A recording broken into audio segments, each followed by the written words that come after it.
Libra 17, a retired sea captain. And we see in this story of the sea captain's life something which we can apply to our own lives day by day, week by week, month by month.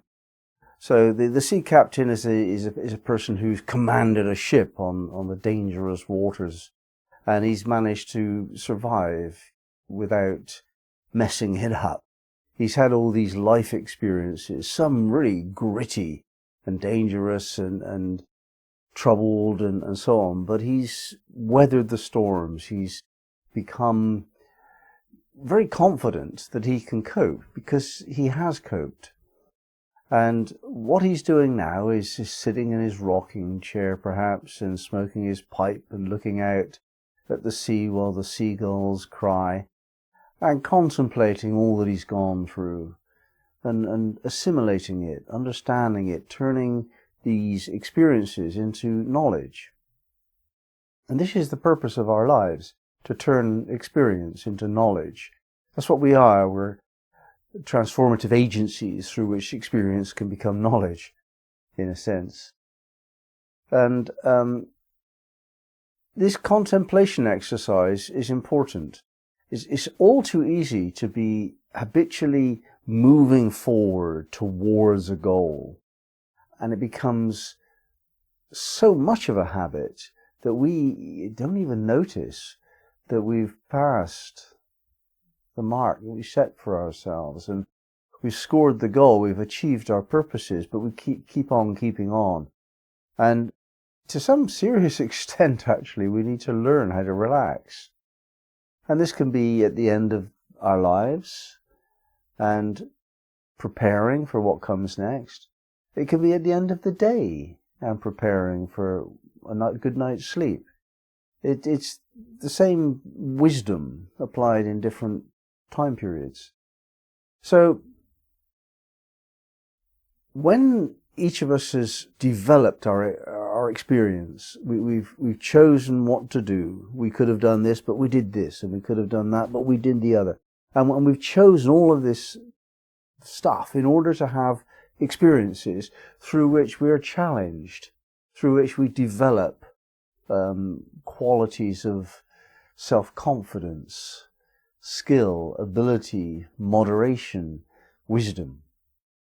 The essential message within this degree is that the youthful energies that are restless and purposeful and full of appetite, eventually they give way to a quieter, calmer, more peaceful way of being. And this is true as much in any particular day as it is in a whole lifetime, in fact. We get up with this vigor, what we're going to do with the day, let's get up and at it. And we end the day maybe a little tired, certainly a little contemplative, wanting to relax. Most of us finish our days with a relaxed period. And then we sleep, equivalent to death. And then we get up again and get up and at it. That's how it is. And the retired sea captain image is reminding us to do that, to relax at the end of the day and to relax at the end of our lives as well, so that we can contemplate. We differentiate in this wisdom between doing and being. We're so conditioned by the busyness of life to think that doing is what's required in life. But it is only half of the secret. Being is also an aspect of life. Just being with the situations in hand. Now, of course, mothers need to be taught this much less than others. It's a good mother who understands that simply being is enough, mainly, for the child's well-being.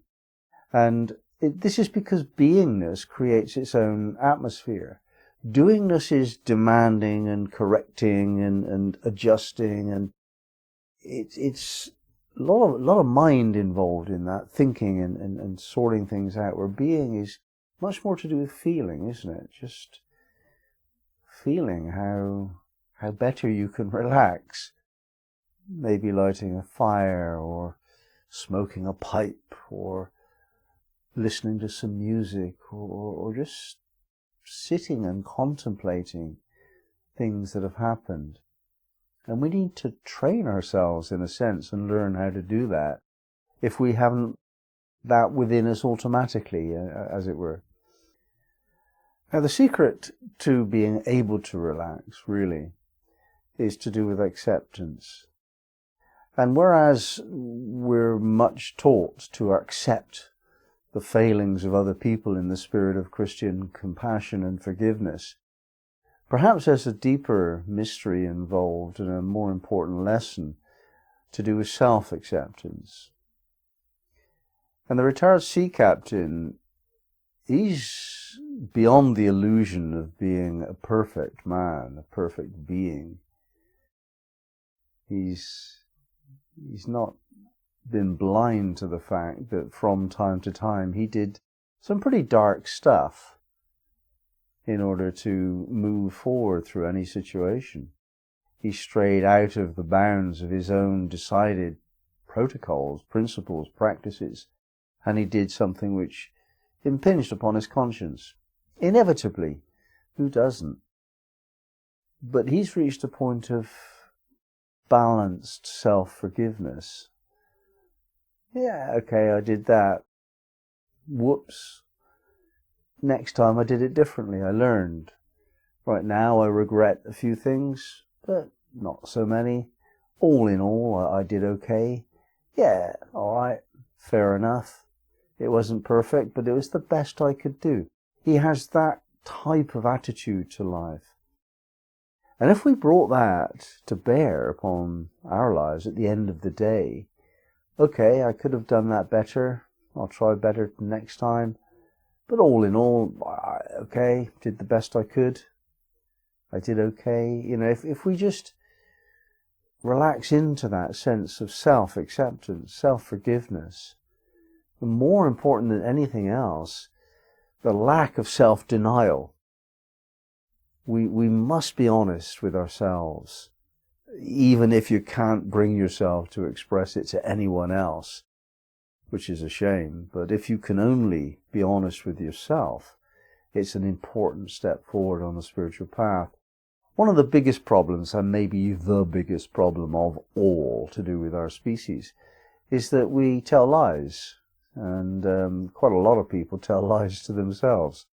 And they live in this false delusion, this ridiculous sense of what nature of reality is, and they live a lie, and a part of them feels wrong with that, and they ignore the feeling. Let's drink. Make sure we don't feel that feeling of self-betrayal, because that's what it amounts to. If you're not honest with yourself, then you're betraying yourself. We have to be authentic, first and last. We have to be authentic. If we don't, then we're in danger, we're in harm's way, and the worst possible harm is indicated here. We're in harm of damaging the soul. Now, on one level, the soul cannot be damaged on the eternal scale of things. Fair enough. But it can be temporarily discommoded. It can be damaged for a period of time, so it needs to go through a healing process. And if the soul is damaged, everything is wrong. Everything. We have but to be true to ourselves, however bad that might seem to be in your eyes, let alone the eyes of society, however bad. If we're honest with ourselves about what we're doing, what we've done, what we don't feel happy about, that self-honesty will render the soul good, not damaged. And then when we die, we're back in God's grace. Because if we behave gracelessly in an ugly way, then that corrupts something very deep and essential. Beauty is truth. truth is beauty. We take the wisdom from the Greeks in this. If you learn how to present your truth always, then you must learn grace. You won't survive otherwise. So speaking the truth is good for its own sake, but it also has this lovely side benefit. It turns the sense of integrity that you develop into a beautiful expression of a graceful personality.